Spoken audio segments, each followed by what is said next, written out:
A conexão tá boa.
Bem, pessoal, boa tarde a todos.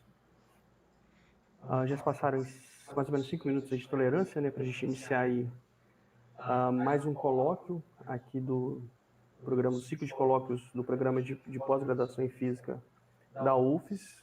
Hoje a gente vai ter o seminário aí do professor Jair aqui do Departamento de Física. E aí, de antemão, gostaria de agradecer aí ao professor Jair por ter aceitado o convite. Sei da dificuldade de convergir a agenda, enfim, nesses tempos de pandemia, com um trabalho remoto certamente, digamos assim, certamente exaustivo, né? Que tem nos proporcionado aí, enfim, horas e horas de trabalho. Então, agradeço aí ao professor Jair por ter aceitado o convite. Vou fazer aqui uma breve introdução do currículo do Jair. E aí, na sequência, se tiver algum equívoco, Jair, me corrige, por favor.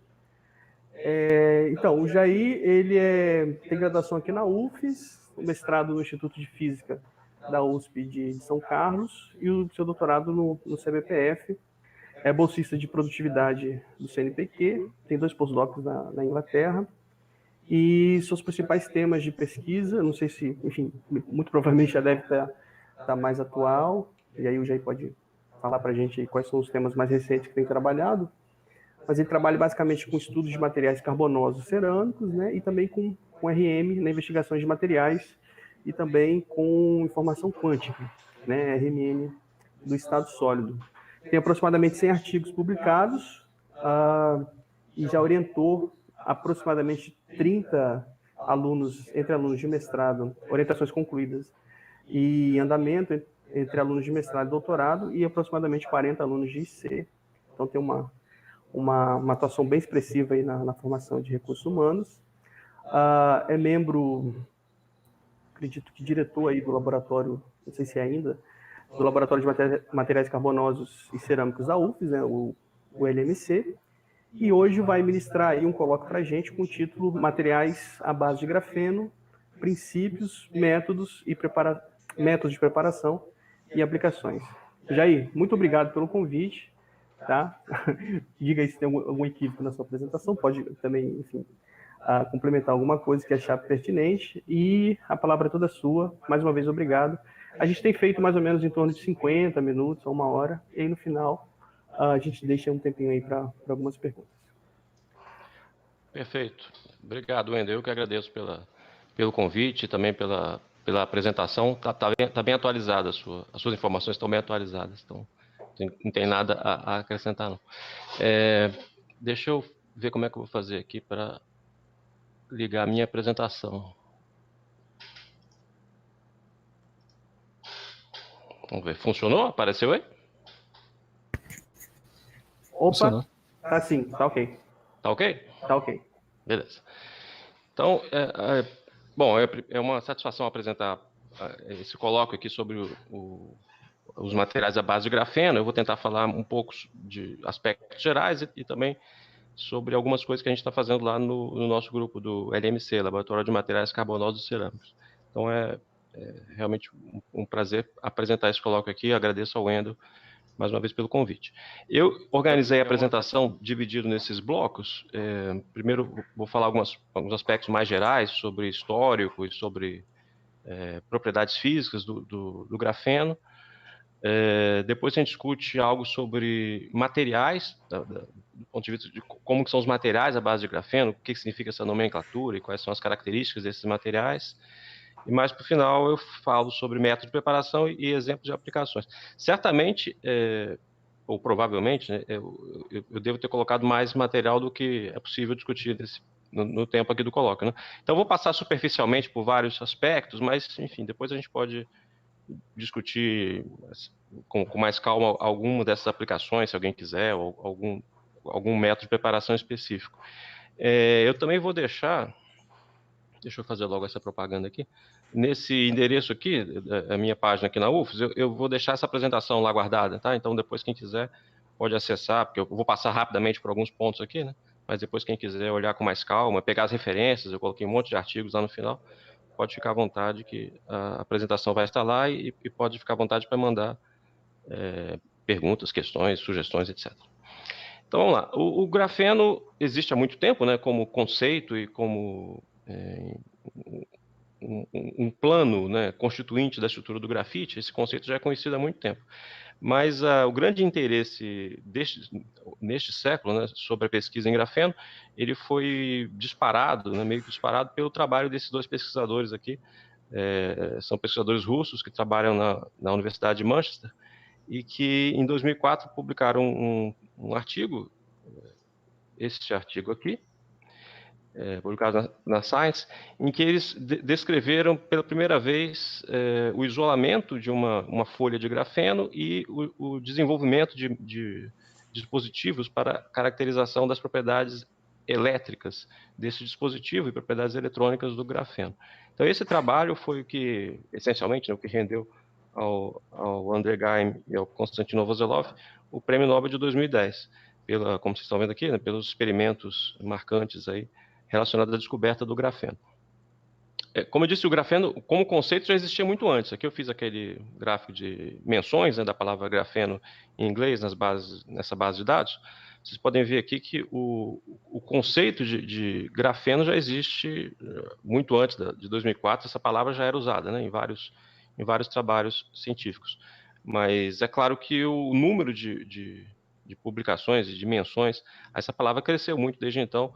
A gente pode dizer que o grafeno é um tema do nosso século, né? Essencialmente, a grande maioria dessas publicações aqui são todas apareceram, surgiram depois de 2004. O trabalho deles, propriamente dito, eles não foram os primeiros a desenvolver métodos de esfoliação do grafite, né? Depois eu vou explicar melhor o que significa esfoliação. Eles não foram os primeiros a desenvolver esse método, mas eles conseguiram, com bastante habilidade, né, obter fragmentos de grafeno com uma excelente qualidade e montar dispositivos. Eu peguei aqui uma figura aqui.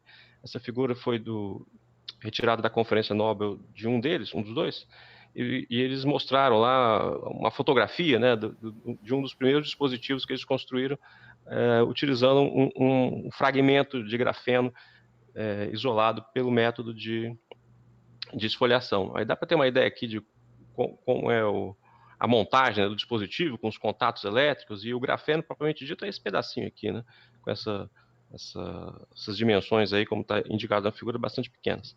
E aí, imagens também lá do caderno de laboratório deles, onde eles fizeram as primeiras medidas de propriedades elétricas. Talvez a propriedade aquela que em um primeiro momento chamou mais atenção, né, sobre o grafeno foi esse comportamento que é denominado ambipolar, efeito de campo elétrico ambipolar. Ou seja, o grafeno ele pode apresentar condução elétrica, né, tanto com portadores de carga negativa ou positiva, né, elétrons e buracos, e de maneira bastante simétrica, né, em torno aqui da voltagem de porta zero. Vocês podem ver que a queda aqui na resistividade elétrica do dispositivo que eles montaram é bastante é bastante expressiva e é simétrica, né? Esses efeitos vão ficar claros depois quando eu mostrar um pouquinho sobre a configuração, a estrutura de bandas do grafeno. Mas esse é um dos efeitos, dos primeiros efeitos que chamou a atenção lá enfim, dos pesquisadores de Manchester e depois de todos os outros que na sequência começaram a estudar o grafeno e materiais relacionados, né? O grafeno foi o primeiro dessa família, né, de materiais bidimensionais. Hoje em dia existem vários, né? Eu não vou falar aqui sobre os outros, mas certamente seria um bom tema para outros colóquios aí no futuro, né? Os vários outros tipos de materiais bidimensionais que foram descobertos ou foram sintetizados, né, desenvolvidos depois, né, posteriormente ao grafeno. Hoje em dia a gente lista, né, normalmente a palavra grafeno aparece em muitos contextos, inclusive não científicos, né, e são listadas essas várias propriedades que eu chamei aqui de superlativas, né. O grafeno é o material mais fino possível, porque ele é necessariamente a espessura de uma camada atômica, né. Ele é muito forte, muito resistente mecanicamente, ele apresenta grande condutividade elétrica, apresenta uma característica ótica muito interessante, que ele é bastante transparente, então ele é um condutor elétrico, mas ao mesmo tempo é transparente, o que possibilita algumas aplicações em dispositivos, por exemplo, em telas sensíveis ao toque, coisas parecidas.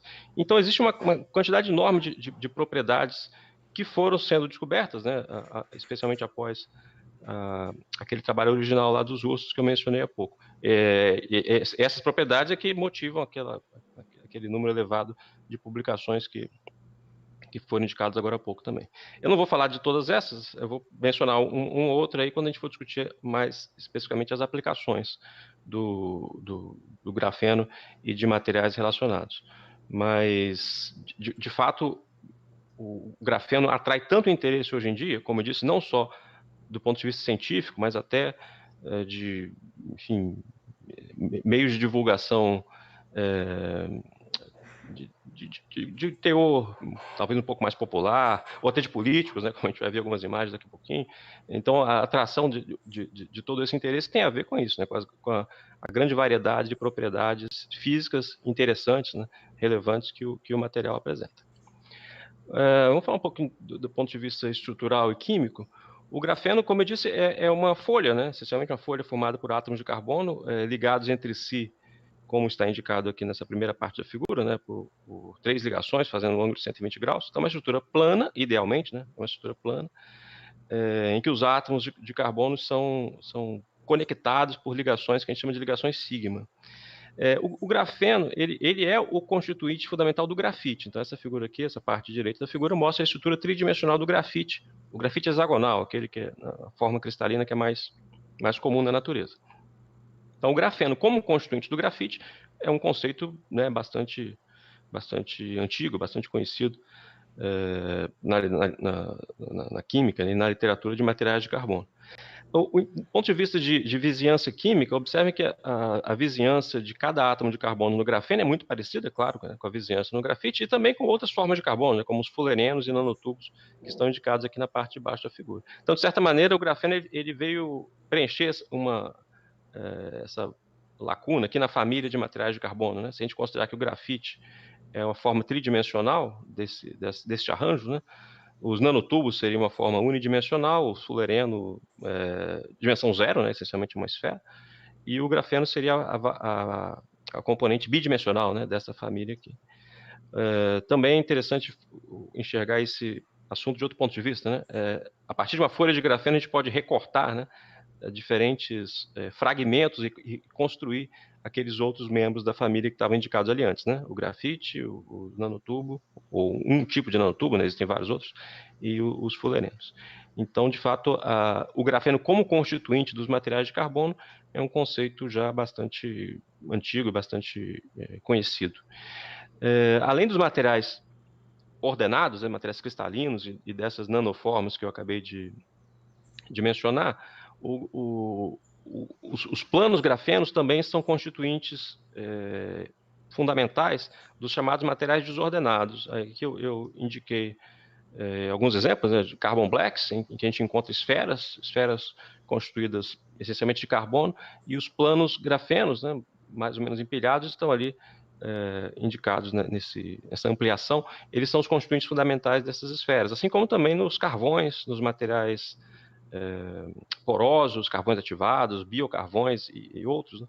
Os planos grafenos constituem os blocos, digamos, fundamentais da estrutura desses materiais. Claro que não são planos perfeitos, né? Em todos esses materiais existe uma grande quantidade de defeitos e também de outros elementos químicos, né?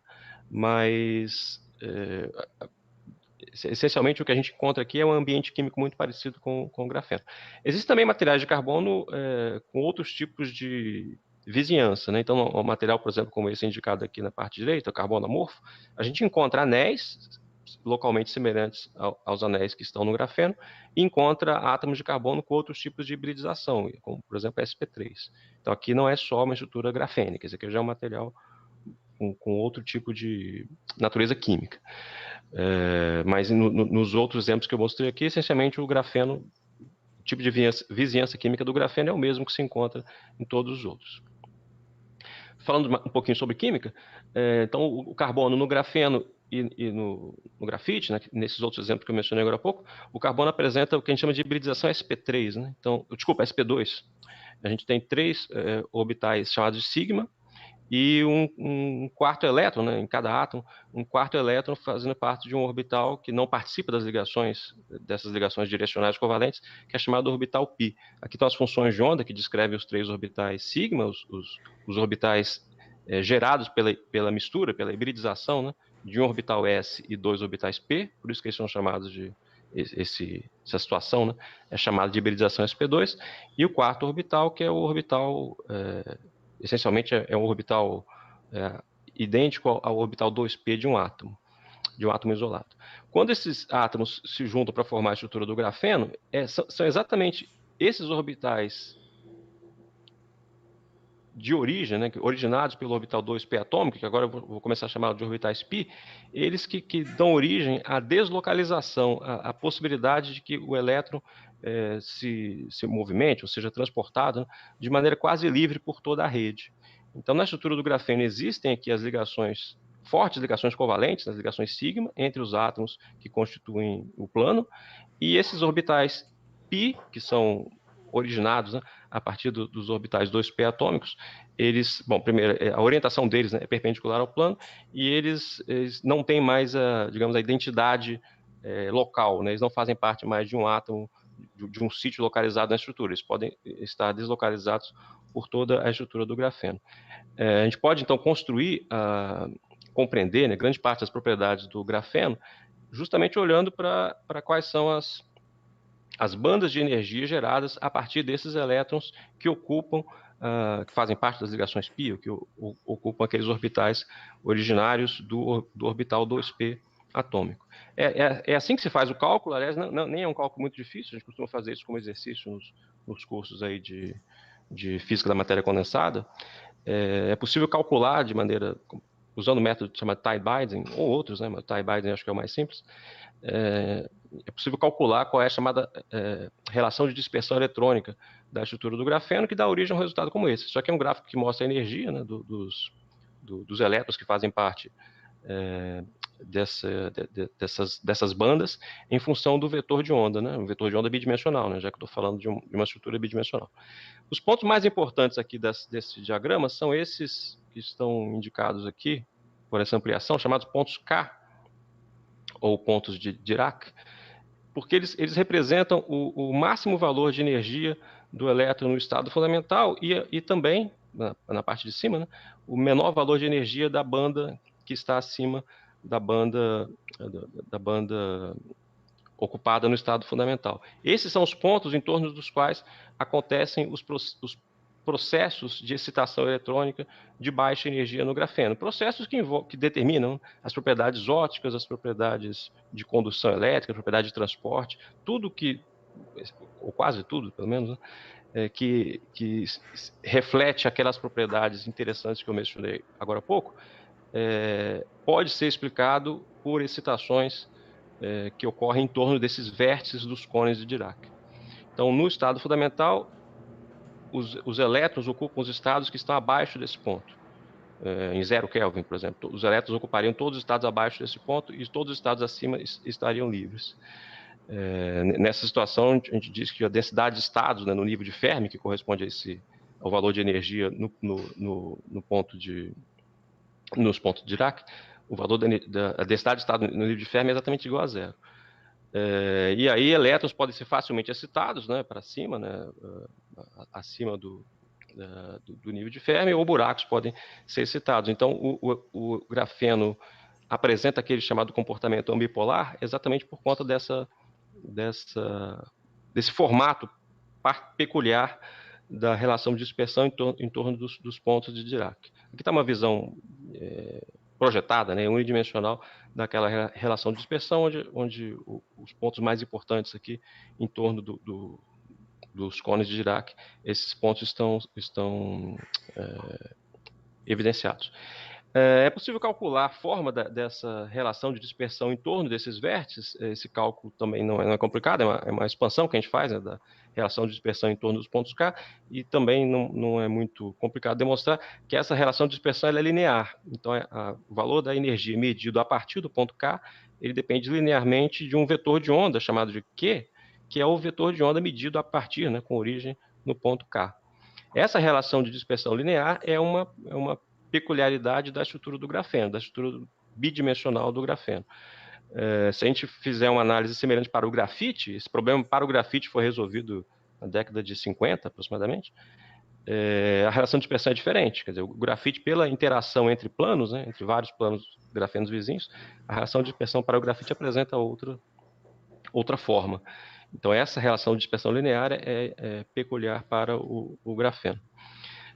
Isso traz uma série de consequências, aí eu também não vou gastar tempo aqui nessa parte, mas isso também é um assunto bem rico.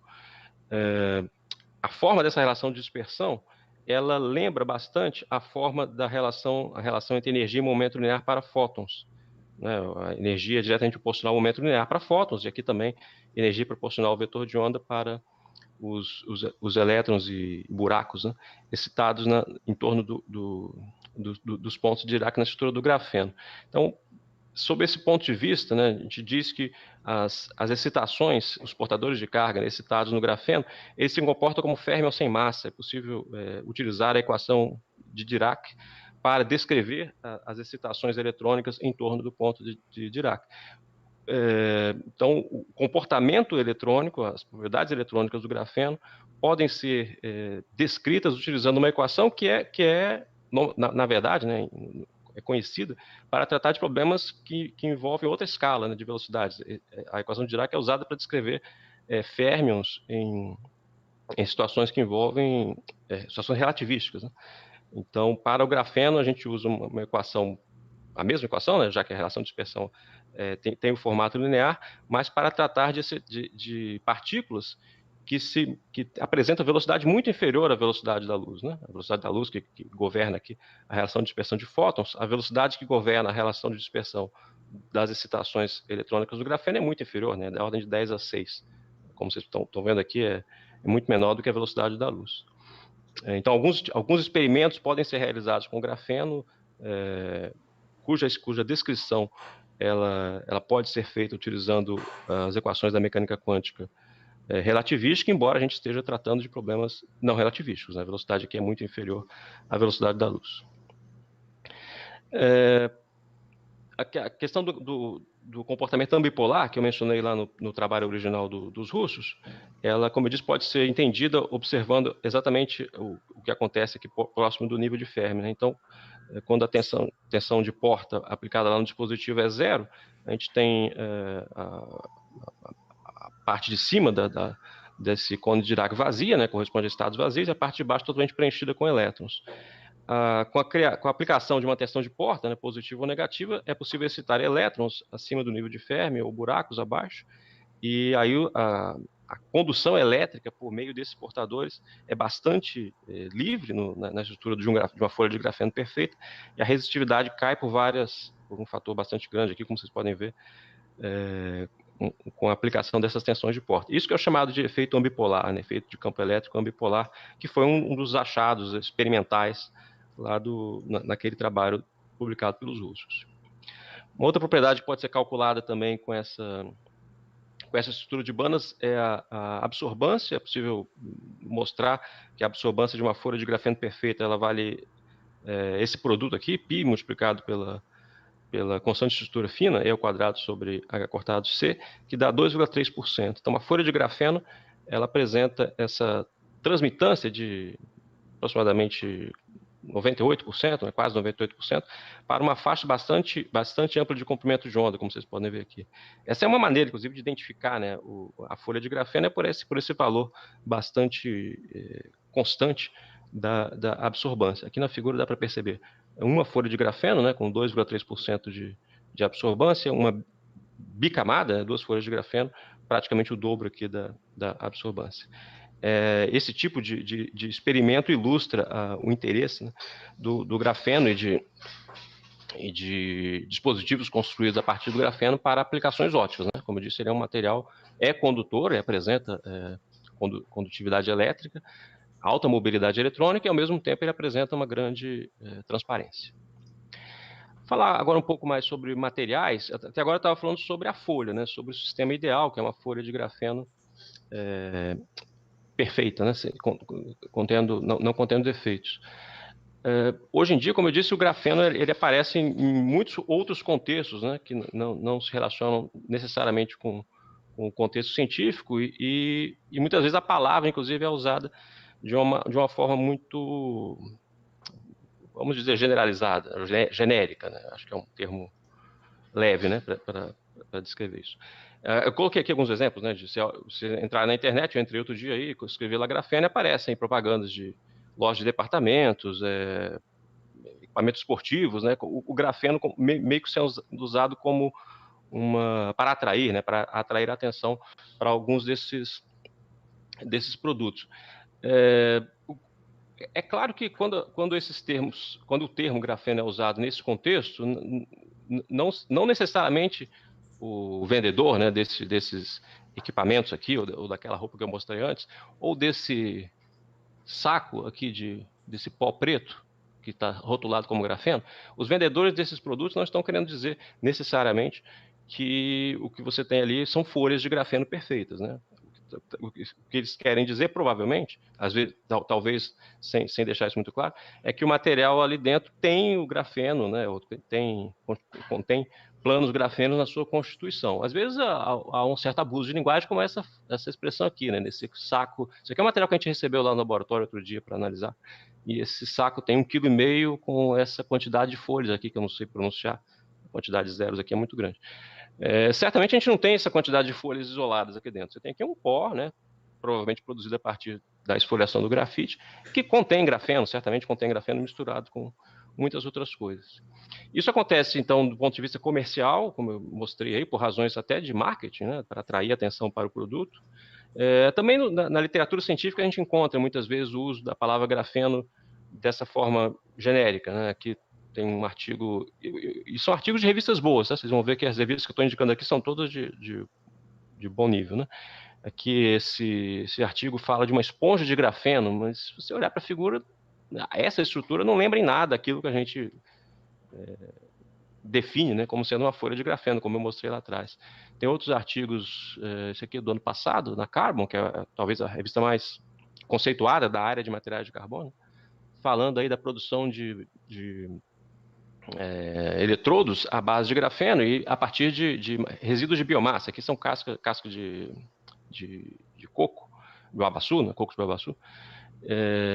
De novo, se você olha para a imagem de microscopia, não se parece em nada com o que a gente espera encontrar para o grafeno. Aqui um outro exemplo de material produzido a partir de bagaço de cana. Ele chamou de microcristal de grafeno, e as imagens aqui também essas imagens, inclusive, são de objetos macroscópicos, né? Não sugerem nada, uma estrutura planar, aquilo que a gente tem em mente quando fala a palavra grafeno. Eu não estou dizendo que essas expressões são equivocadas, é apenas uma questão de uso, talvez, genérico demais, né, do termo grafeno para representar materiais que não são exatamente iguais à folha de grafeno ideal. Nesse sentido, acho que vale a pena consultar o que dizem os especialistas, né? Então, saiu algum tempo atrás esse artigo aqui na Carbon, né, essa revista que eu mencionei agora há pouco, saiu em 2013, já tem vários anos. Esse, na verdade, não é um artigo, é um editorial, né? Foi um texto científico preparado por vários editores da revista, em que eles propuseram uma nomenclatura para esses materiais de carbono bidimensionais, exatamente porque eles deviam estar enfrentando muitos problemas com artigos que estavam usando a expressão grafeno de maneira talvez exagerada, né? Genérica demais. E aí tem todas as definições estão lá, eu coloquei esse artigo, está lá nas referências, depois quem quiser pode baixar, ou se não conseguir pode me pedir que eu envie por e-mail. Mas eles colocaram as definições da forma que eu acho que também deve ser usadas em textos científicos. Então, a palavra grafeno, de fato, quando usada sozinha, né, grafeno, deve ser guardada para representar isso, né? Esta folha ideal, formada aí por átomos de carbono com hiberidização sp2, enfim, como está descrito nesse texto aqui. Mas e os outros materiais, como que eles devem ser denominados? Então, aí a gente pode usar a palavra grafeno junto com adjetivos, né, com termos que caracterizem melhor o seu significado. Né? Por exemplo, quando a gente for falar de materiais que têm várias camadas de grafeno, então o termo grafeno deve ser acompanhado da expressão multicamada, né, MLG em inglês, ou poucas camadas, FLG, ou bicamada, tricamada, etc. Como está indicado aqui nessa figura, isso aqui seria uma tricamada de grafeno. Isso não é grafeno, então, isso seria uma tricamada de grafeno. Essa que é a ideia, né, dessa nomenclatura recomendada. Os materiais que têm o grafeno na sua constituição, mas que não são iguais ao grafeno, a gente vai chamar, então, de materiais à base de grafeno. Foi o termo que eu usei aqui, aliás, no título dessa apresentação. Né? Materiais à base de grafeno incluem óxido de grafeno reduzido, materiais funcionalizados e vários outros. E os materiais que são, como os materiais desordenados, aqueles que eu mencionei no início da apresentação, de modo geral, eles podem ser chamados de grafênicos, porque eles contêm o grafeno na sua constituição, mas eles nem de longe lembram, nem de longe correspondem, né, exatamente a uma folha de grafeno ideal. Então, aqueles exemplos que eu mostrei agora nos artigos ali, de eletrodos construídos a partir de resíduos de biomassa, por exemplo, talvez o termo mais correto, mais apropriado seria chamá-los de materiais grafênicos. Né? Nenhum daqueles exemplos que eu mostrei lá corresponde a folhas de grafeno isoladas. Vamos falar um pouco sobre métodos de produção. Já estou aqui, acho que na metade disso. Wendel, se eu passar aí, você me chama a atenção, tá? Tudo bem. Beleza. Vou falar um pouco sobre métodos de produção de grafeno. De novo, a partir de agora eu já vou usar essa nomenclatura recomendada aí que eu mencionei no último artigo, tá? Então, quando eu falar de produção de grafeno, entenda-se que, num primeiro momento, a folha, né, e depois os materiais à base de grafeno. Então, o trabalho original feito lá pelos russos, eles fizeram a produção da folha de grafeno a partir do grafite. Então, grafite todo mundo conhece, grafite a gente usa dentre outras coisas, a gente usa para escrever, né? E quando a gente escreve com um lápis, uma lapiseira, qualquer coisa parecida, o que a gente faz é produzir um traço, um risco, que é constituído por uma porção de fragmentos contendo planos grafenos, certamente. Contendo não planos isolados, mas contendo agregados, né, que são constituídos por quantidades enormes de planos de grafeno. O que os russos fizeram foi usar um método de esfoliação baseado partindo, né, de uma fita adesiva. Eles usavam uma fita adesiva para descolar, né, para descamar um pedaço de grafite de alta qualidade, e esses resíduos aqui, que são resíduos muito parecidos com esses, né, deixados aqui quando a gente escreve, esses resíduos eram transferidos para suportes de sílica ou de outros materiais, e aí sim eles podiam ser analisados por microscopia ou por outras técnicas. Então, assim que eles conseguiam produzir, aqui está o exemplo de uma quantidade, né, de fragmentos grafíticos produzidos por esse método. E aí, em algumas regiões aqui, vocês vão encontrar, essas cores indicam, dão uma ideia da transparência, né, do material. Em algumas regiões vocês vão encontrar folhas mais finas, né? E aí, trabalhando, né, com essas regiões mais finas, é que eles conseguiram isolar lá o pedacinho de grafeno que foi usado para montar aqueles dispositivos que fizeram parte daquele primeiro artigo lá, publicado em 2004. Como identificar que ali, de fato, é grafeno? Bom, existem vários métodos. Os métodos mais diretos, claro, são os de microscopia, né? Como essa imagem aqui de microscopia de tunelamento, onde a gente... Aqui está sendo mostrada a diferença entre uma imagem de grafite e de grafeno, né? No caso de uma folha de grafeno, é possível enxergar claramente todos os átomos que compõem os hexágonos de maneira bem similar, né? Todos os átomos se apresentam de maneira similar. No grafite eles não se apresentam da mesma maneira, porque no grafite, como existem várias camadas de grafeno, as camadas não são perfeitamente alinhadas, né? Um átomo em uma camada está alinhado com o centro do hexágono da camada inferior, assim que é o arranjo tridimensional do grafite, chamado grafite hexagonal. Então, o mapeamento da superfície por STM é diferente, né? Para uma folha de grafeno, de fato, e para o grafite. Mas esse método, claro, não é um método assim, de aplicação muito prática, né? Você tem que ter um bom microscópio e fazer uma análise bem detalhada da imagem, né? O método talvez mais utilizado na prática, né, para se determinar a quantidade de folhas que compõem um certo material grafênico é a espectroscopia Raman. Aqui esse trabalho foi publicado por um dos caras que talvez uma das principais autoridades no mundo em espectroscopia Raman e em especial espectroscopia Raman de materiais de carbono, que é o Ferrari. Ele mostrou, enfim, já há muito tempo esse tipo de correlação foi demonstrado, que, em primeiro lugar, todos os materiais grafênicos apresentam essas duas bandas, chamadas banda G e banda 2D. A banda G está presente, inclusive, no grafite, ela é típica, ela é característica de todos os materiais grafíticos, e ela também está presente no grafeno. Aqui são folhas, são agregados com várias camadas, tá? Uma camada, isso seria o grafeno ideal, duas, três, e aqui o bulk corresponde ao grafite. Então a banda G não é útil para diferenciar o grafeno dos vários agregados possíveis, né? A banda 2D, ela é mais interessante para isso, porque vocês vejam que ela, embora ela também esteja presente no grafite, ela apresenta uma mudança muito característica no seu formato e na sua posição, né? Então, quando essa banda 2D apresenta-se com grande intensidade, com esse formato aqui praticamente lorentziano, isso é uma boa indicação de que a gente tem, de fato, uma camada isolada, que é o caso desse espectro inferior. Tem outro pico que é característico da formação de agregados, que é esse pico chamado de C aqui, só que ele é muito mais fraco, né, do que as bandas G e 2D, então nem sempre ele é fácil de ser detectado. Mas a presença dele indica certamente a formação de arranjos que tem no mínimo duas camadas, porque esse pico C corresponde a uma vibração com esse formato indicado aqui na figura, né? Uma vibração tipo de cisalhamento, né? De uma camada em relação à outra. Então, claro que se eu tenho uma camada só, esse tipo de modo de vibração não existe. Então, no espectro Raman, a não detecção do pico C é uma boa indicação de que se trata de uma folha isolada. Mas, como eu disse, como ele é fraco, né, às vezes ele pode não ser detectado por questão de sensibilidade, né, e não de fato de inexistência. Então, mas a análise conjunta, né, dessa região e da forma e razão dos picos G e 2D, esse é o método mais prático e mais usado até hoje para a identificação de diferentes agregados de folhas de grafeno. Bom, é importante saber isso, né, saber identificar quando a gente tem uma folha isolada ou várias, né, exatamente porque os diferentes métodos de produção podem dar origem, né, a essas várias misturas, né, como a gente viu lá nos exemplos da esfoliação mecânica. Dificilmente a gente produz grafeno uma folha de grafeno de maneira isolada, né, a partir do grafite. Você normalmente produz misturas.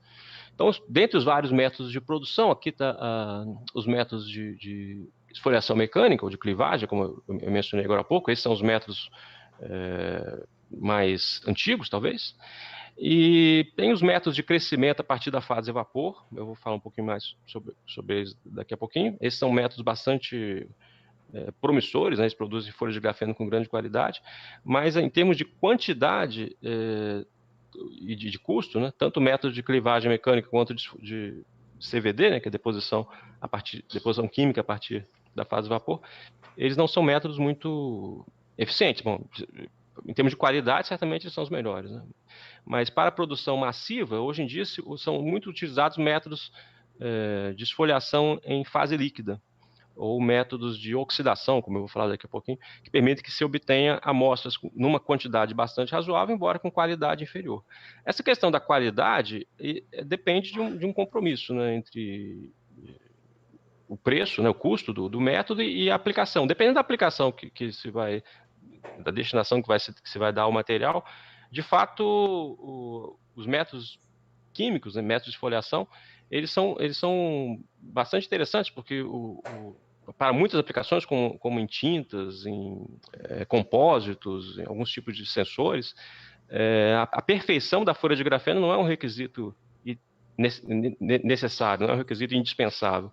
Então, vale a pena, né, usar um método de mais baixo custo, que leva à produção massiva desses materiais. Isso é o caso dos métodos de esfoliação do grafite ou de oxidação seguida de esfoliação. Já para aplicações mais nobres, digamos assim, né, como demonstração de princípios fundamentais, né, como no trabalho dos russos, ou para aplicações em fotônica, em ótica, algumas aplicações na área biológica, aí os materiais mais puros, com menos defeitos, né, são necessários. Aí se usa normalmente os métodos de crescimento por CVD ou técnicas parecidas. O processo de crescimento por deposição química a partir da fase vapor, o CVD, ele se baseia então na decomposição de um hidrocarboneto, metano, por exemplo, e na deposição dos átomos de carbono sobre um substrato. Aqui está sendo mostrado um substrato de níquel, né, como vocês podem ver aqui, antes e após o crescimento da folha de grafeno. Aqui é um esquema, né? Aqui as imagens de microscopia. E, essencialmente, dependendo da natureza do substrato, né? Aqui é um substrato de níquel monocristalino, aqui é um policristalino. Então, da natureza cristalina e da pureza, né, da composição química e da pureza dos substratos, podem ser produzidas folhas de grafeno com uma excelente qualidade, né? Quer dizer, folhas de fato planas, com poucos defeitos, e que preenchem totalmente, ou quase totalmente, a superfície do substrato. Aqui é um mapa que indica essencialmente isso, né? Qual é a composição química das folhas depositadas em várias posições aqui do substrato de níquel. Então, esses são os métodos recomendados e usados, né, para a produção, como eu disse, das folhas de grafeno para as aplicações mais nobres, né, como produção de telas, né, para ser usadas em dispositivos de LCD, ou de dispositivos com telas sensíveis ao toque. Mas esses métodos não permitem, né, produção em larga escala. Para larga escala, eu vou falar daqui a pouquinho como que se produz. Ainda sobre CVD, saiu já há alguns anos atrás, né, há vários anos, um trabalho interessante falando sobre a produção de grafeno a partir de resíduos. Então, nesse trabalho aqui, ele usou resíduos de insetos, de alimentos, etc., e mostrou como que o processo CVD pode ser usado também a partir desses resíduos de baixo custo, né? Não necessariamente envolvendo aqui o uso de hidrocarbonetos em fase gasosa.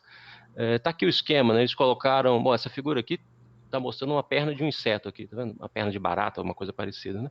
Colocam aqui o resíduo rico em carbono no barquinho, né? Num cadinho, uma folha de cobre, e aí o ambiente é evacuado, o tratamento térmico é feito com uma atmosfera de hidrogênio e argônio, e o grafeno, na verdade, ele é depositado na parte oposta do barquinho. Então, aqui está a folha de cobre com a perninha lá do inseto.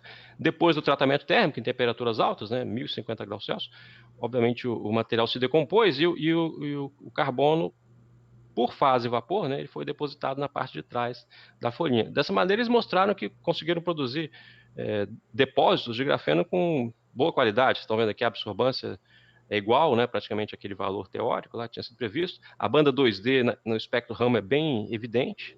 Então, de fato, isso aqui tem todas as características de uma folha de grafeno de boa qualidade depositada naquele substrato. Produzida, como eu disse, a partir de lixo, né? Aqui produzida a partir de um biscoito, de chocolate, aquele lá era produzido a partir da perna de barata. Então, existem vários precursores, né, que podem ser usados para a produção de grafeno usando esses métodos. Mas claro que isso aqui ainda não é produção em larga escala, tá? A produção em larga escala ainda vai vir daqui a pouquinho.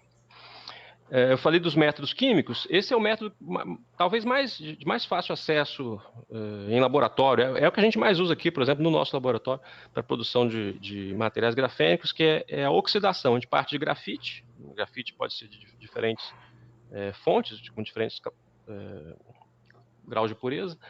E aí, por uma reação em ambiente ácido, envolvendo ácido sulfúrico e depois com acréscimo de outros reagentes, como o peróxido de hidrogênio, se consegue obter uma estrutura chamada de óxido de grafite, que é uma estrutura em que os planos grafenos que constituem a estrutura do grafite, né, estão separados, apresentam uma distância muito maior entre eles, e eles estão cheios de grupos funcionais oxigenados. Então, essa figura aqui é mais clara, né? Aqui está um plano que era um plano de grafeno e que foi totalmente oxidado, ou parcialmente oxidado, melhor dizendo, pela reação naquele meio ácido. Isso que é chamado óxido de grafeno, se a gente estiver falando de um plano sozinho, e óxido de grafite, se você tiver o material agregado, o material produzido a partir da oxidação do grafite. É muito fácil identificar a natureza química desses grupos, usando várias técnicas. Aqui na UFES a gente usa bastante essa técnica aqui, né, que é a espectroscopia de RMN de carbono 13, mas também você pode estudar esses materiais por XPS, espectroscopia Raman, enfim, tem vários métodos para o entendimento dessa estrutura química.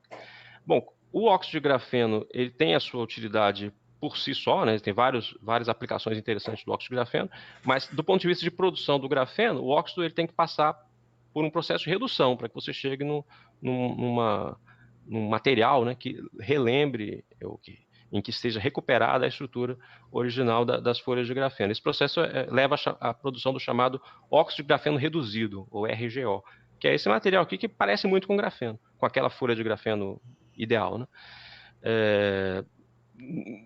O material nunca é perfeito, sempre restam defeitos na estrutura, ainda que a temperatura de tratamento final seja bastante alta.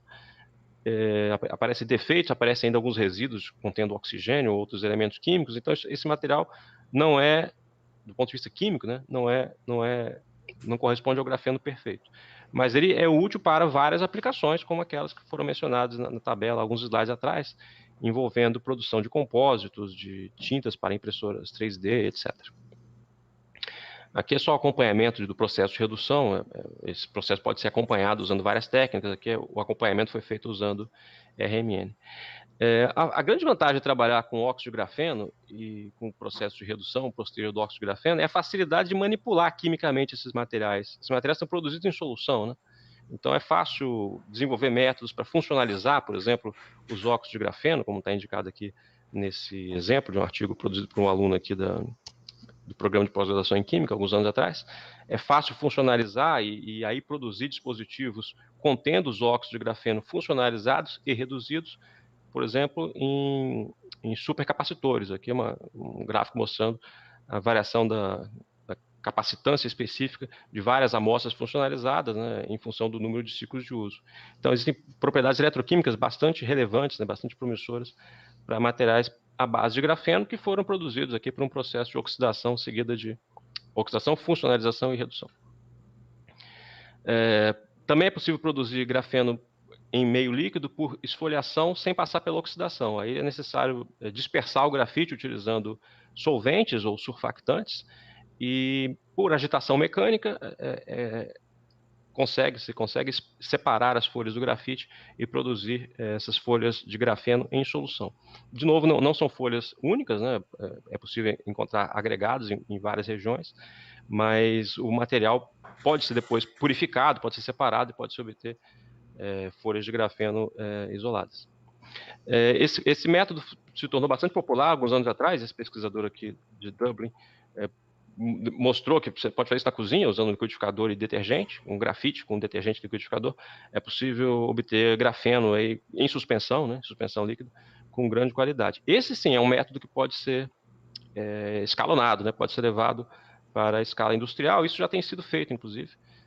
Esse trabalho aqui saiu em 2016, propondo, né, usar essa esfoliação do grafite em água, num equipamento, né, em escala industrial para a produção massiva eles chamam aqui de nanografite, né? Mas suspensões contendo agregados de folhas grafenas com diferentes quantidades de folhas, dependendo do processo de separação. Aqui está o equipamento, né, que eles desenvolveram e utilizaram, e é uma imagem aqui de um dos produtos obtidos. Então, esse é o procedimento mais utilizado hoje em dia para a produção de grafite, de materiais grafênicos em larga escala, quando a qualidade, né, das folhas não é um requisito essencial. Aí há que se ter cuidado de novo com a questão da nomenclatura e de especificações. Esse artigo saiu em 2018, inclusive um dos autores do artigo é um dos russos, né, dos ganhadores daquele prêmio Nobel lá atrás. Eles fizeram uma análise crítica e comparativa, né, desses materiais grafênicos produzidos por várias empresas, usando o método de esfoliação. Eles descreveram esse método de esfoliação. Essa figura aqui é esquemática, né, ela descreve o método de esfoliação em fase líquida de maneira similar a uma destilação, né, um processo de destilação que se usa no petróleo, por exemplo, em que você vai separando, né, frações com diferentes pesos moleculares numa coluna. Então, aqui, dependendo do processo de separação, é possível obter uma folha de grafeno, ou várias camadas, enfim, até chegar em agregados maiores. E aí eles fizeram uma análise comparativa de amostras produzidas por 60 indústrias, e chegaram a conclusões bastante negativas em relação ao produto. Eu coloquei aqui um parágrafo dos mais pessimistas que eles colocaram no artigo, em que eles falam isso, que de todos os materiais que eles encontraram lá, boa parte deles não tinha nada a ver com grafeno, quer dizer, continham grafeno também, né, dentro de uma grande mistura, e aí a preocupação é que esses materiais são vendidos por um preço alto, né, como se fossem grafeno, e que na verdade eles são constituídos em grande parte por grafite, né, que é um material de custo bem mais baixo. Então, há que se ter cuidado com esses métodos de produção em larga escala. É preciso fazer um controle de qualidade, é isso que eles propõem no artigo, essencialmente, um controle de qualidade para determinar o teor de grafeno, de fato, nesses materiais. Aqui eles organizaram esse artigo da análise crítica que eu mencionei agora há pouco, tá? Eles analisaram o número de empresas, estão vendo, em função do teor de grafeno.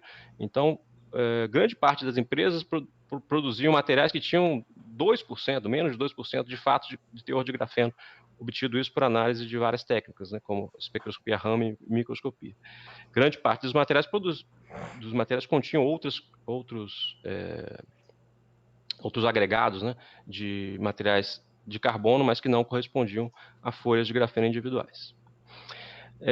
Um método que saiu esse ano, saiu um artigo interessante também sobre produção em larga escala, envolvendo o que eles denominaram de método flash, em que se coloca um precursor rico em carbono, né, precursor orgânico, entre dois eletrodos, aí a passagem de uma grande corrente elétrica aqui nessa região entre os eletrodos, enfim, leva à produção de voláteis que são expulsos do material, e sobra um resíduo. Esse resíduo ele pode ser analisado. Eles demonstraram que esse resíduo ele apresenta grande quantidade de folhas de grafeno com baixa concentração de defeitos. Esse é o mesmo grupo que produziu aquele trabalho lá dos insetos e dos resíduos de lixo, né? Então eles continuam tentando desenvolver métodos para obter grafeno a partir de resíduos de baixo custo, e agora com um procedimento que de fato é promissor do ponto de vista de produção em larga escala, né? De fato, esse tipo de reator pode ser escalonado para níveis talvez industriais e levar à produção de materiais grafênicos em larga escala. Aqui são exemplos dos materiais que eles produziram e das suspensões. Hoje em dia existem várias, como eu disse, empresas que vendem produtos grafênicos. Na internet a gente acha aí o chamado Graphene Supermarket. A gente consegue comprar materiais grafênicos aí a preço... Bom, esses preços estão meio desatualizados, tá? Mas se vocês entrarem no site lá, vocês encontram o preço atualizado. Preços mais altos para essas folhas isoladas, né, por processos mecânicos, e preços mais baixos, certamente, para essas suspensões obtidas por métodos químicos. Aqui no Brasil, existem algumas empresas que vendem grafeno, materiais grafênicos, boa parte delas ligadas às universidades, né?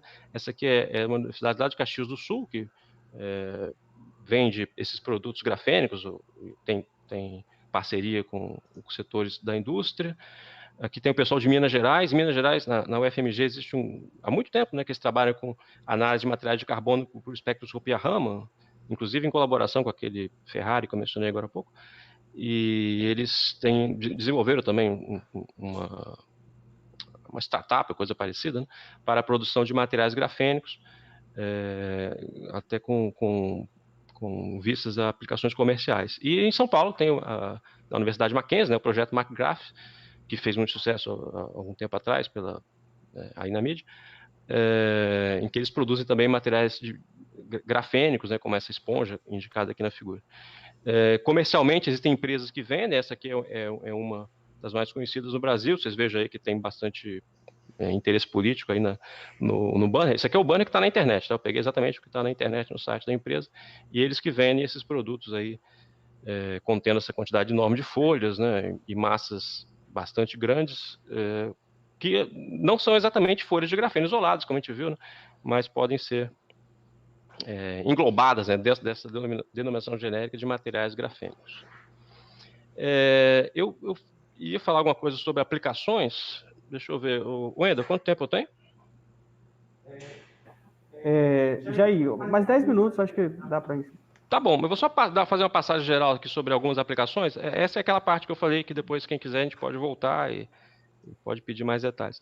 As aplicações do grafeno e dos materiais grafênicos, né, dos materiais à base de grafeno, elas são bastante vastas, dependendo aí da qualidade do material, claro, do método de produção e do interesse final, né? Então, elas vão desde as aplicações mais nobres aí na área de ótica, dispositivos para telas sensíveis ao toque, transistores de alta frequência, são aplicações bem conhecidas já há muito tempo, e aplicações aí mais na área de sensores também, tem muitas aplicações de materiais grafênicos na área de sensores, e tem as aplicações para os materiais de menor qualidade, mas nem por isso de menor interesse, que são os componentes de tintas, de compósitos e etc.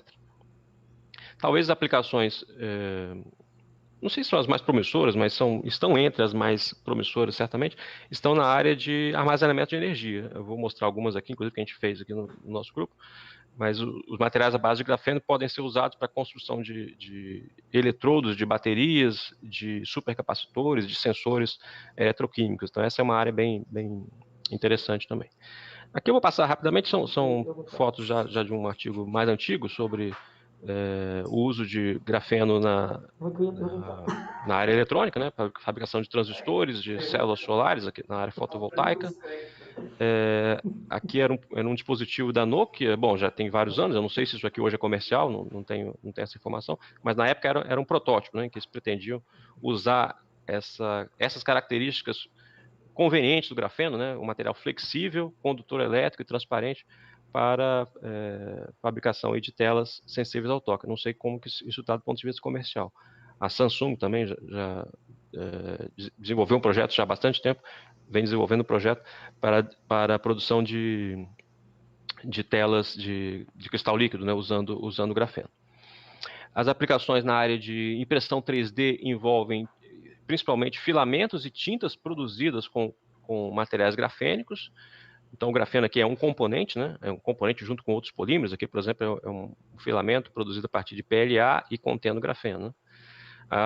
Qual é o interesse aqui do grafeno nesses materiais? Principalmente aqui é conferir propriedades mecânicas. As propriedades mecânicas do material normalmente são bastante melhoradas, né, com a introdução de grafeno ou de materiais à base de grafeno, e também a parte de condutividade elétrica, né? Condutividade elétrica do grafeno e dos seus materiais, né, é bastante alta, então é possível produzir e projetar, né, para impressão 3D objetos com formatos diversos e que apresentam boa condutividade elétrica, boa condutividade térmica, né, que é outra propriedade importante dos materiais grafênicos. Então, essa área de impressão 3D, de produção de tintas para impressão 3D, é uma das áreas que nos últimos anos tem crescido bastante. Por exemplo, com vistas a aplicações biomédicas, é possível, claro, combinando, né, a facilidade de produção de suspensões de materiais à base de grafeno. Com o procedimento, né, computacional de impressão 3D, é possível desenhar, né, objetos para implantes, para outras utilizações nos setores de medicina e de biologia. Tratamento de água, é fácil produzir membranas a partir do óxido de grafeno, especialmente, também a partir de grafeno em suspensão. Então, membranas construídas a partir de óxido de grafeno apresentam bom potencial para serem usadas em processo de tratamento de água, porque a permeação dos íons, né, através dessas membranas, ela vai se dar essencialmente através dos planos, né? Quando a gente tem aqui uma estrutura com os planos de uma amostra de óxido de grafeno, a passagem dos íons tem que se dar necessariamente através, por entre os planos, e não atravessando os planos, né? Por entre os planos. Então, se você varia a distância interplanar, isso aí no caso de óxido de grafeno é fácil variar, a gente consegue variar a distância interplanar simplesmente mudando a umidade ambiente. Se a distância interplanar é variada, esse material pode ser sintonizado, ele pode ser ajustado, né, para filtrar este ou aquele tipo de poluente. Então, na área de tratamento de água, membranas de óxido de grafeno são bem promissoras. Aqui tem vários exemplos, né, de remoção de íons e de outros materiais dissolvidos em água em função da variação da distância interplanar. Um grupo de portugueses, há um tempo atrás, propôs usar os materiais à base de grafeno assim, né, nesses saquinhos de chá, né, e aí eles poderiam ser usados para remoção, por exemplo, de metais, aqui para remoção de mercúrio. Esse trabalho foi publicado já há vários anos. E aí, claro que o grafeno aqui está sendo usado, os materiais grafênicos, né, de maneira análoga ao que se faz com carvão ativado, né? O processo aqui é de retenção, né, de um poluente por adsorção. Nessa área de membrana surgiu aí, esse artigo fez sucesso aí no ano passado, eu acho, né, em que essas membranas construídas a partir de filmes de GO demonstraram um grande potencial para impedir a ação de mosquitos. O artigo foi publicado numa revista bastante conceituada, né, produzido por um grupo lá da Universidade Brown, nos Estados Unidos. Eles mostraram que especialmente os filmes secos eram capazes de impedir completamente a ação, né, de mosquitos sobre a pele humana. É um artigo bastante interessante, bastante rico em detalhes, né? Quem tiver curiosidade depois, é uma boa leitura. Aqui na UFES foi proposto aí pelo grupo do professor Vanderlan, o Fábio, ex-aluno aqui da física, e o professor Vanderlan. Eles propuseram um dispositivo para identificação de DNA, também à base de grafeno. A ideia aqui era construir um poro numa folha de grafeno, conectada entre dois terminais, digamos assim, construídos a partir de outro material.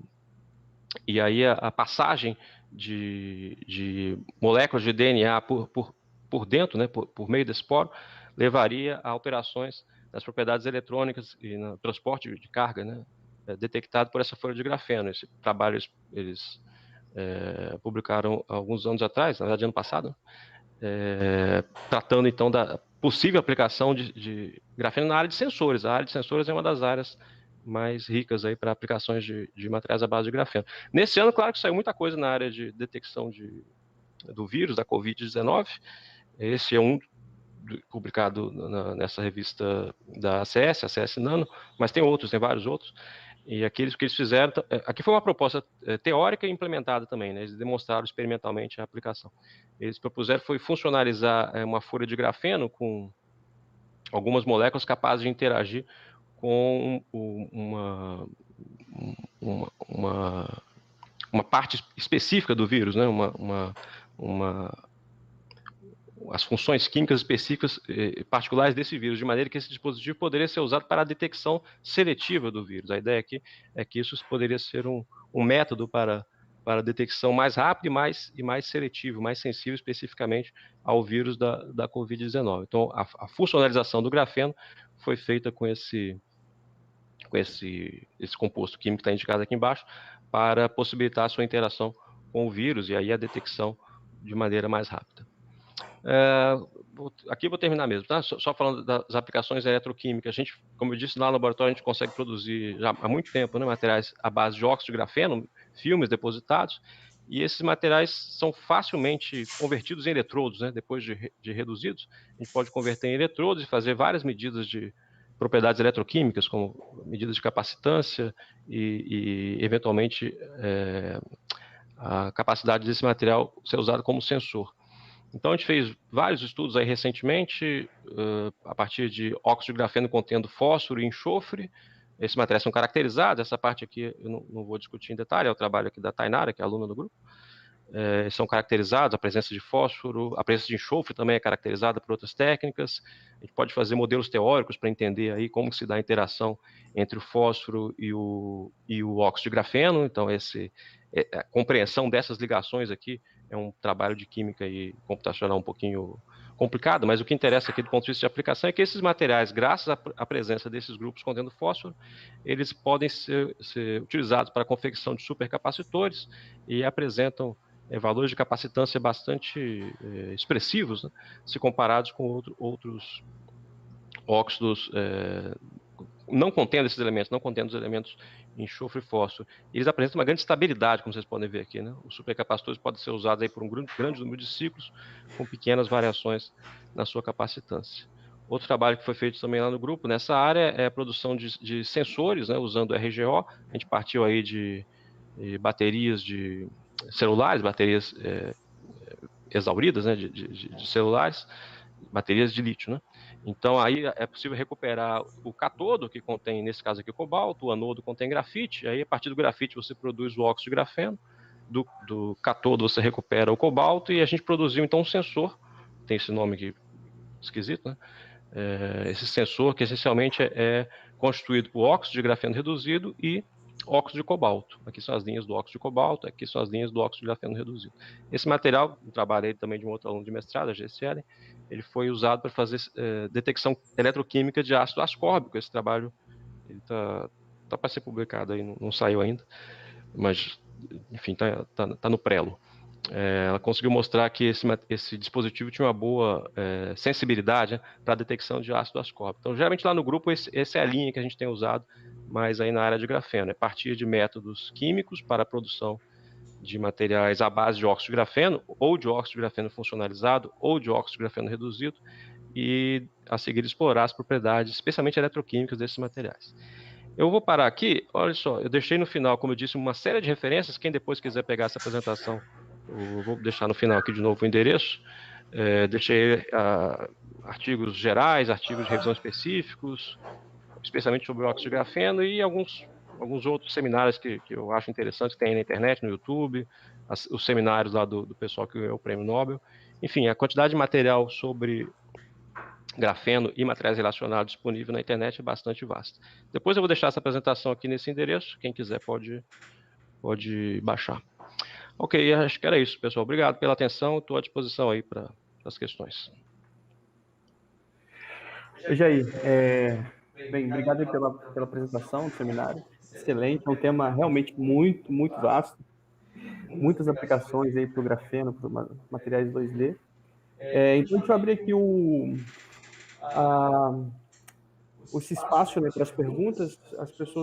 Tem algumas pessoas, a gente também está transmitindo aqui pelo YouTube, né? Algumas pessoas podem fazer perguntas pelo chat lá do YouTube. E também aqui na sala, e aí eu abro o espaço, enfim, só ativar o microfone pode fazer a pergunta diretamente. Eu vou começar com uma pergunta,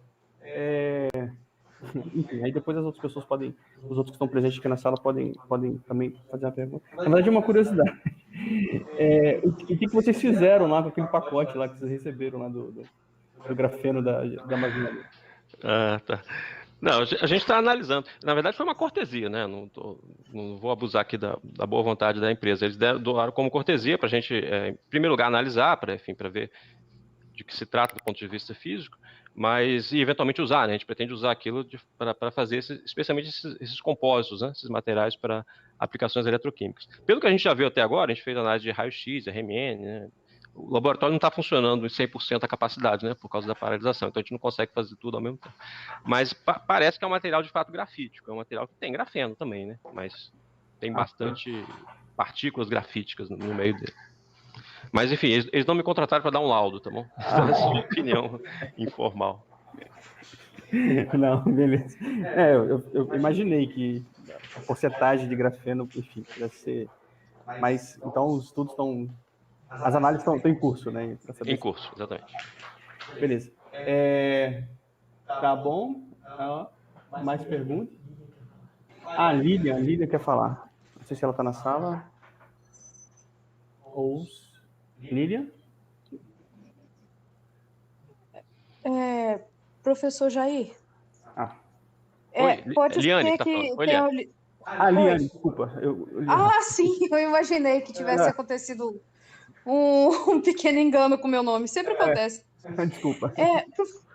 Professor Jair, eu queria saber o seguinte, mais naquela parte de caracterização por Raman, no caso do grafeno, a banda 2D, ela se mantém com o mesmo aspecto, mesmo para o óxido de grafeno também? E eu queria também saber como diferenciar grafeno de pontos de grafeno pelo Ok. Raman. Vamos lá, são duas perguntas, né? Em relação ao Sim, óxido de grafeno, você quer saber se essa banda 2D aqui tem o mesmo formato? É isso? isso. Não. Se ela tem o mesmo aspecto no grafeno e no óxido de grafeno. Não, no grafeno isolado é que ela tem esse formato bonitinho que você está vendo lorentziano aqui, entendeu? No óxido de Sim. grafeno, eu não tenho nenhum exemplo aqui que eu possa mostrar da banda 2D. Porque o óxido de grafeno, o espectro Raman dele contém a banda D, né? Que é muito mais intensa, né? Por causa dos defeitos, entendeu? A estrutura do óxido de grafeno Ah, é dominada sim. pelos defeitos. Essa aqui não é a banda D, não. Ela tá, você vê que ela está numa outra faixa de, Sim, de sim. número de onda, né? Tá bem lá para cima. A banda Uhum. 2D do óxido de grafeno, eu não sei o formato dela, mas certamente não vai ser, porque esse formato aqui é exclusivo para uma folha de grafeno ideal, entendeu? Sem defeitos. Acho que isso também vai Sim. responder a sua segunda pergunta. Os pontos quânticos de grafeno, né? Que é isso que você está perguntando, né? É, GPDs? sim. Então, O CQDs. eles são constituídos por agregados, né? Certamente, quando você forma aqueles pontos, aqueles arranjos esféricos, você tem vários planos agregados. Então, certamente você vai encontrar um formato mais parecido com esses aqui, ó, dos materiais bulk ou dos materiais talvez com uma quantidade maior de camadas. Esse perfil aqui é exclusivo para o grafeno ideal, uma folha isolada, entendeu? Sem interações entre as camadas. Ah, Essencialmente é isso. entendi. Porque eu estava com dúvida justamente nisso. Obrigada, professor. Ah, beleza. Mais alguma pergunta? Um momento de... Só liberar o microfone e perguntar. Boa tarde, professor. Boa tarde. Ainda nesse slide aí, a minha pergunta é a seguinte: esse método para caracterizar quantas folhas de grafeno tem através dessas bandas, ele funciona bem ou precisa de muito pós-análise? Só uma curiosidade mesmo. Então, ele funciona bem, agora precisa muito de processamento, claro, né? Porque o problema, talvez acho que até seja melhor mostrar uma outra figura aqui para você. O problema todo da espectroscopia Raman é você mapear, né? Porque você tem uma amostra grande, né? Normalmente esses materiais são produzidos com tamanho grande. Deixa eu achar aqui onde é que estava a figura do cara de... Acho que eu passei, desculpa. Em que ele produz grafeno a partir de fontes de baixo custo. E você vê, ele faz um mapa, isso aqui é um mapa produzido a partir da razão, né, entre as bandas 2D e a banda G. Então a amostra tem um tamanho e ele vai mapeando, né, fazendo espectro Raman em vários pontos. Em alguns lugares ele encontra um espectro lindo, é tipo de uma folha isolada, entendeu? Em outros não, tanto é que a média, o espectro médio que está aqui embaixo é bem diferente do espectro ótimo. Então, é necessário você ter cuidado na análise, né, para selecionar a região onde você tem mais chance de encontrar um arranjo grafênico e depois fazer aquela análise lá que estava no outro slide, né, em que você faz a razão das duas áreas, o ajuste lorentziano, para determinar, de fato, a quantidade de folhas. Então, é o método, que eu saiba, é o método mais prático para isso, entendeu? Não é o mais direto. O mais direto é na microscopia, por exemplo, você consegue ver a espessura, né? Mas esse aqui é mais prático, você pode lidar com amostras bulk, mas tem que ter esse cuidado de mapear e de encontrar as regiões mais promissoras, entendeu? Ah, entendi. Obrigado, professor. Né? Mais alguém na sala que queira fazer uma pergunta?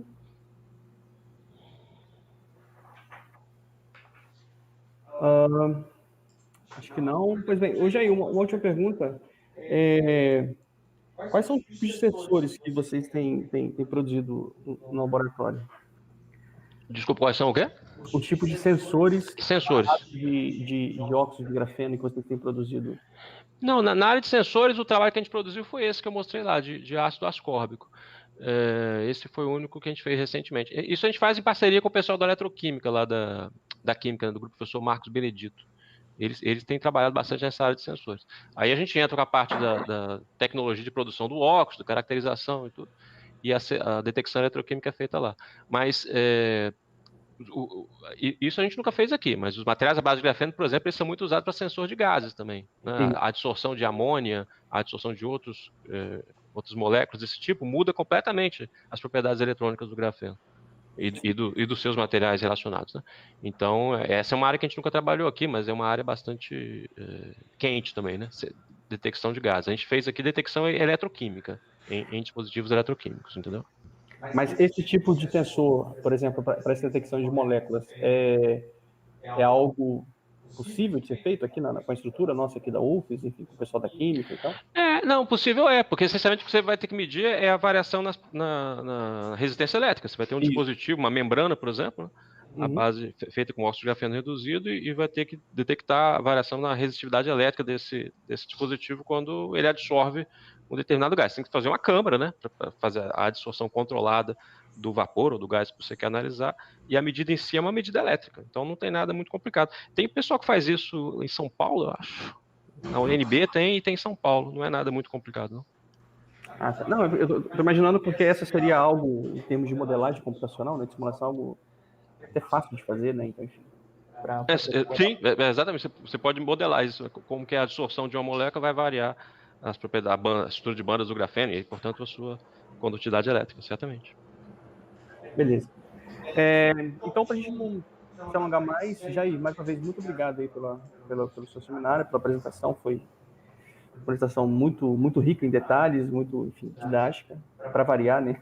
Isso faz parte aí das suas apresentações. E eu gostaria de agradecer que esses colóquios, eles são possíveis, né? Enfim, algumas pessoas acabam trabalhando nos bastidores, né? E eu queria agradecer ao Natan aí, que é nosso aluno de mestrado aqui do programa, que sempre ajuda na transmissão, e também a Alexia. Eu acho que a Alexia é sua aluna aí de iniciação, que sempre ajuda ela está querendo fugir, mas ela é minha aluna ainda. Ah. Não, obrigado. Eu que agradeço. A você, o Wendel e a equipe toda. Foi um prazer. E estamos à disposição. Tá ok, então. Então, bem, a gente encerra por aqui mais um colóquio do PPG Fins. Ok. Boa tarde. Boa tarde.